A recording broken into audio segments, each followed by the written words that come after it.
Donc on va passer ça dans le tumbler. La laine va être accrochée par les griffes et va tomber. Et donc ça fait tomber la poussière et les fibres très courtes. Et ce qu'on appelle les recoupes, quand le tondeur passe une deuxième fois au même endroit. Donc des fibres qui seront trop courtes pour être filées par la machine, ou qui, si elles sont filées, rendront le fil cassant. Ça va ouvrir la fibre. En fait là, pour vous donner un exemple, j'ai de l'alpaga, mais après lavage, ça compacte la fibre. Le loup, il va permettre d'ouvrir la fibre, ça va donner ça.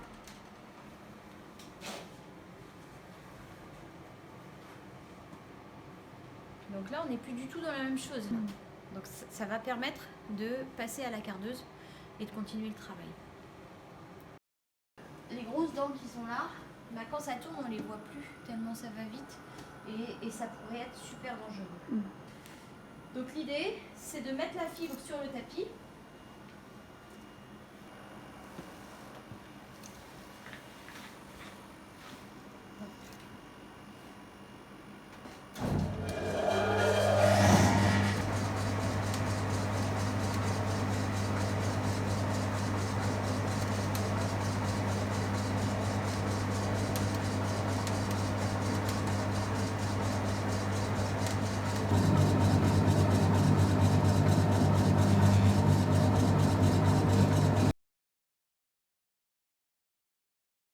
Du coup, le premier passage, ça va faire tomber toutes ces choses. Là, ici, en général, il y a plein de choses, de résidus de paille, plantes, même des fois des bébêtes.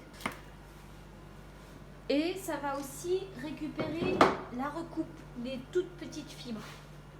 Après, les fibres pas suffisamment longues, mais plus longues, vont passer ici, dans l'aspirateur en fait. L'aspirateur qui arrive ici,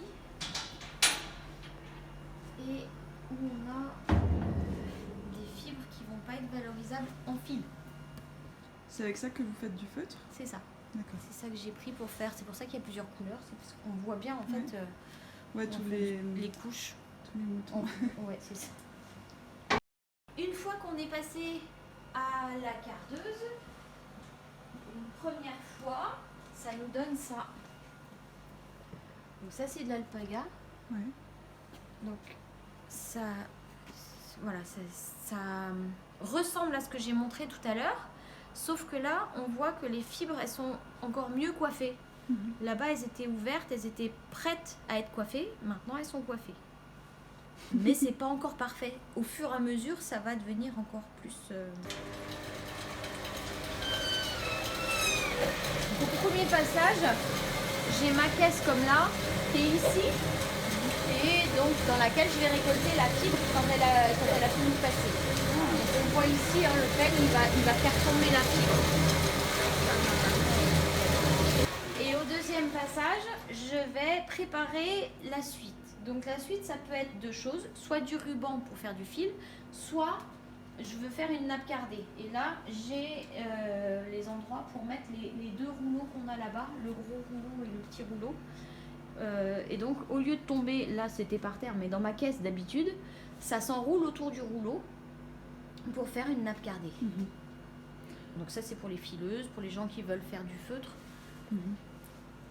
Si je veux faire du fil, en fait, je vais attraper ici le voile et je vais le faire passer ici. Je vais fermer ma machine et en fait, ce qui va sortir, c'est un ruban. C'est pas grave. Voilà.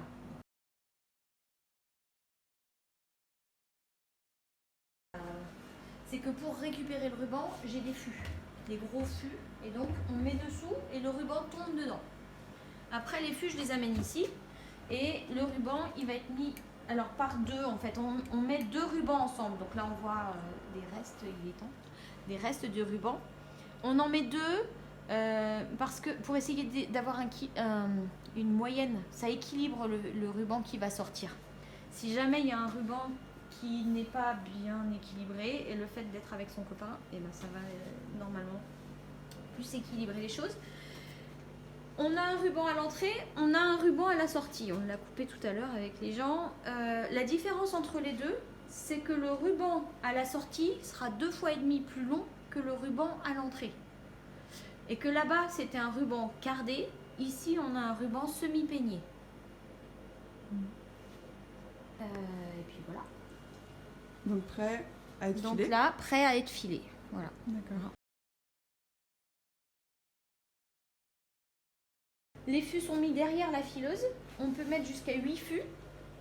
On peut avoir jusqu'à 8 fils qui vont sortir. Et donc, après, c'est ici que ça se passe. Avec la fileuse, j'ai différents paramètres sur lesquels je peux jouer ici. Donc, je peux jouer sur l'étirement et sur la torsion. Ouais. Et donc, ça me permet de choisir la grosseur de mon fil et si je veux quelque chose de plus ou moins tordu. Donc je mets mes bobines en bas, je dois avoir une amorce pour faire la jonction entre le ruban et la bobine. Et puis après, bah là il est déjà fait, mais après on peut lancer.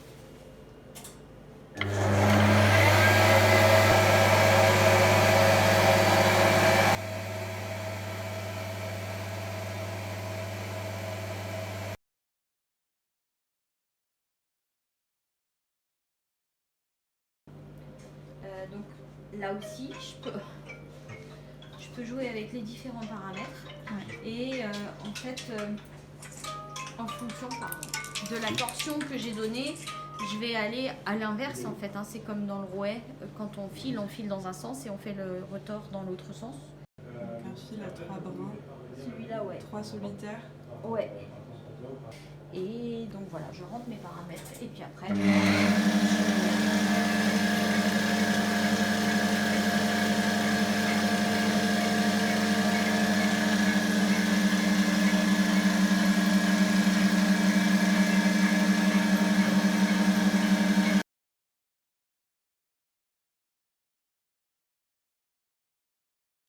On a une machine, ça là, qui permet de faire la jonction entre deux fils sans faire de nœud. J'espère que ça va marcher, parce que des fois c'est un peu difficile. Ça coupe, là, Wow. et ça marche pas. C'est Et normalement ça feutre les deux brins ensemble. Ok. Il faut régler si ça n'a pas marché. Oh bah non, ça marche pas. L'absence de lumière. On voit là. Avec les trous. Je vois que ça clignote, ça passe devant un trou en fait.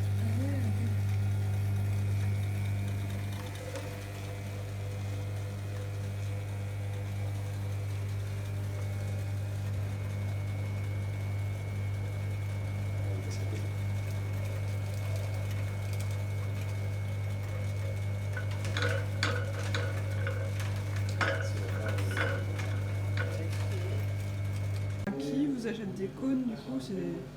Enfin, ça... Les tisserands. Les tisserands. Ouais. Il y a des tisserands Ouais. avec lesquels vous travaillez. Ouais.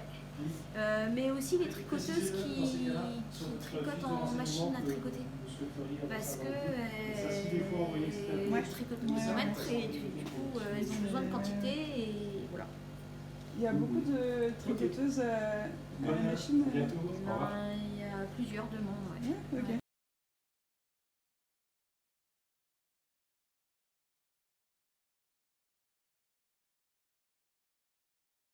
Une personne et demie, pour l'instant ça suffit pour compléter la production. On ne sait pas encore vraiment, mais pour l'instant une personne et demie ça suffit. Après c'est pas le top de la rentabilité, ça c'est clair que non. Okay.